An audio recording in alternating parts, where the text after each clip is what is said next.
Supply 55 presents Assembling the Banner Pro.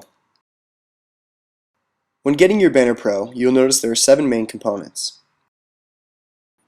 The banner trough, the alignment fence, the base and foot pedal, the white stanchion post, the heating system head, the spring, and control linkage with turnbuckle adjustment. You will also notice that there is fastener hardware.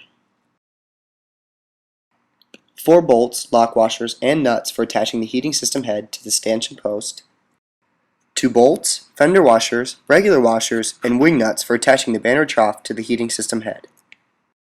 And finally, 2 washers and wing nuts for attaching the alignment fence to the banner trough. So let's get started. First, we're going to insert the stanchion post into the socket of the base and foot pedal. Then, lay the front of this assembly on the floor to ensure a proper alignment. Now, while applying force on the stanchion post and base, tighten the set screw and pilot nut. Next, we're going to attach the head to the stanchion post using the 4 sets of bolts, lock washers, and nuts provided. Insert 2 bolts on each side of the heating head and lower them into the 4 holes provided on the stanchion post.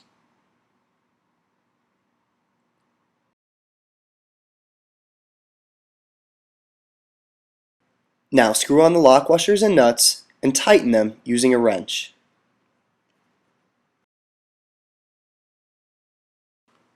Once the heating system head is fastened to the stanchion post, open the heating system jaws. Each jaw has a heating element that is covered by Teflon sheath. We recommend that you temporarily remove each Teflon sheath in order to inspect both heating elements to make sure they are properly installed. You will notice that the terminals on each end of the heating system are exposed as they come from the factory. We recommend covering up these 4 terminals with scraps cut from the Teflon sheath. A quick and easy way to obtain these scraps is to use a box cutter knife to cut the sheath along the edge of the chrome binding clamp on the front of the top jaw. This makes a strip of sheath material about a ½ inch wide. Use the knife to cut 4 2½ inch scraps from the strip. These scraps will be used later on. Now that the Teflon sheath has been removed, inspect your heating elements. You want to make sure that they are properly centered on their insulating pad, as shown in the picture. Once this is complete, we have to reinstall the Teflon sheath. Slide the sheath into the clamp until the leading edge hits the clamp screws, and then center the sheath left to right. Now, tighten the 2 middle clamping screws on the chrome binding clamp. Pull the Teflon tightly across the heating element and wind the Teflon back onto its supply rod and place the bundle into the clamps on the back side of the jaw. Now, tighten the final 2 outside screws on the chrome binding clamp. You will notice that the clamping scheme in the bottom jaw is slightly different, however the concept is the same.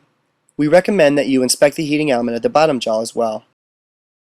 Now, grab the 2½ inch scraps of Teflon that you had made earlier and slide them under the Teflon sheath to cover the 4 exposed terminals.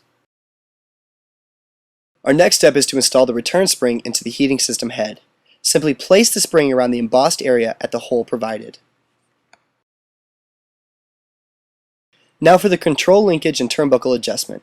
Before installing, make sure the turnbuckle is adjusted properly. We have found that an overall length of 27½ inches works best. Also, the position of the hook in comparison to the base crossbar is important.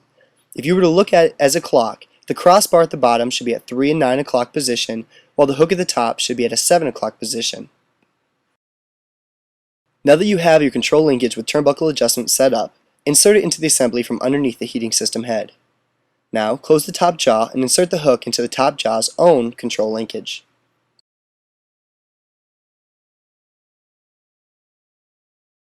Then, attach the bottom crossbar of the control linkage to the foot pedal as seen in the picture. The assembly should now appear as shown. Now, let's look at attaching the banner trough to the heating system head. Grab the 2 bolts for the banner trough and insert them into the 2 holes in the front of the lower jaw of the heating head. You will notice that the trough has 2 slots in the back side that will be used to attach it to the heating system head. Slide these slots onto the 2 bolts and use the 2 fender washers, regular washers, and wing nuts to secure the banner to the heating head. Finally, on the underside of the alignment fence you will notice 2 bolt studs.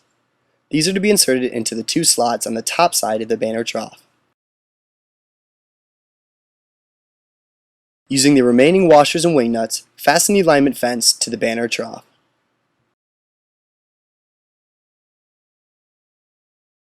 And there you have it, a perfectly assembled Banner Pro. For more information on the Banner Pro, please visit www.supply55.com.